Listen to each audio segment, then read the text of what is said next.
May epekto pa ba ang sumpa sa isang born-again believer? May epekto pa ba yung mga salitang sumusumpa, like isinusumpa ko maghihirap ka, gagapang ka sa lusak, mamamatay ka ng maaga, lahat ng kamalasan iyong makakamtan. May epekto pa po yan sa isang believer? Ang tanong, may epekto pa nga po ba yan sa ating mga mananampalataya? Ang sagot, wala na po. Yan ang good news. Nasa aklat po ng Galacia, si Jesus mismo ay naging sumpa para sa atin. Si Jesus na perfect ay naging sumpa upang palayain tayo sa sumpa. Mababasa po yan sa Galacia 3. Siya po ay inilagay sa krus ng Kalbaryo at ang banggit po doon, sumpain ang lahat ng ibinitin sa puno. Yan po ay isang scripture na tinupad ni Jesus para palayain ang lahat ng maglalagak ng pananampalataya sa Kanya. Kaya bilang mga born-again believers, kay palad po natin. Alam din dapat natin yan. Kasi may mga ibang born-again at naglilingkod sa Panginoon, pero parang pag nakarinig sila ng mga bagay na negatibo, like sinusumpa kita, ganun, parang natatakot pa sila, baka magkaroon ito ng effect. Diba? Ng epekto sa buhay namin. Nope. Alam mo dapat yung katayuan mo kay Jesus. Ang sumpa at lahat ng mga bagay na ganyan ay galing sa demonyo. Si Satan ang author niyan.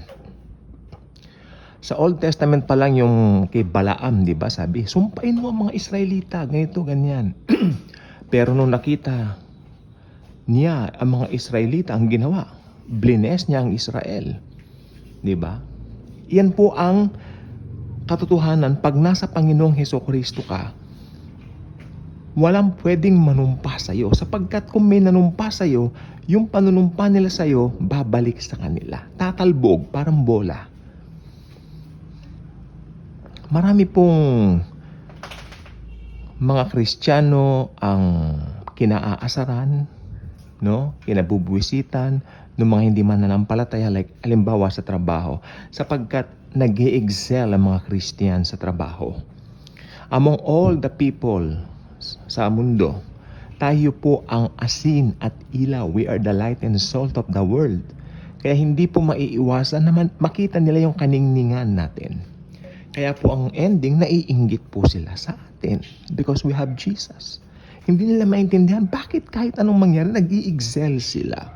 Bakit kahit anong mangyari, super blessed sila. Sikreto, si Jesus. Amen. Kung tatanggapin din nila si Jesus, the same thing mararanasan nila. Kaya lang, they have to decide for Jesus first. They have to let Jesus into their boat, di ba? So, if they did, so, maliligtas po sila. Mable-bless pa. Ang sumpa po ay, kung titignan po natin ang pananaw ng Biblia, ito po ay nasa salit-saling lahi. Pero kung tutuusin po, go to the root. Yun po ay fruit lamang. If you will just go to the root, ang pinaka-root niyan si Adan at si Eva. Amen? Kasi nagpalin lang sila doon nga sa ahas na maganda. Na walang iba kundi ang diablo na si Taning, na si Satanas. Pumasok ang kamatayan the moment nakagatin nila ang mansanas. Kaya sabi ko po sa inyo, kung alam po ninyo kung sino kayo kay Jesus, walang sumpa ang tatalab sa inyo. Actually, maski hindi nyo po alam yung katotohanan na yon, hindi pa rin kayo tatalaban ng sumpa. Kaya bakbakin na po natin sa minds natin yung mga maling katuruan at yung mga maling na-adapt natin sa nakaraan. Again, malaya ka na because of Jesus. Kaya mag-subscribe ka na rito, share mo ang notification, i-share mo ang video ito, pindutin mo ang notification bell, re-remind ka ng YouTube kung may mga bago tayong videos na gaya nito. Tandaan mo, malaya ka na sa sumpa, happy tayo because of Jesus. And as always, He truly loves us all.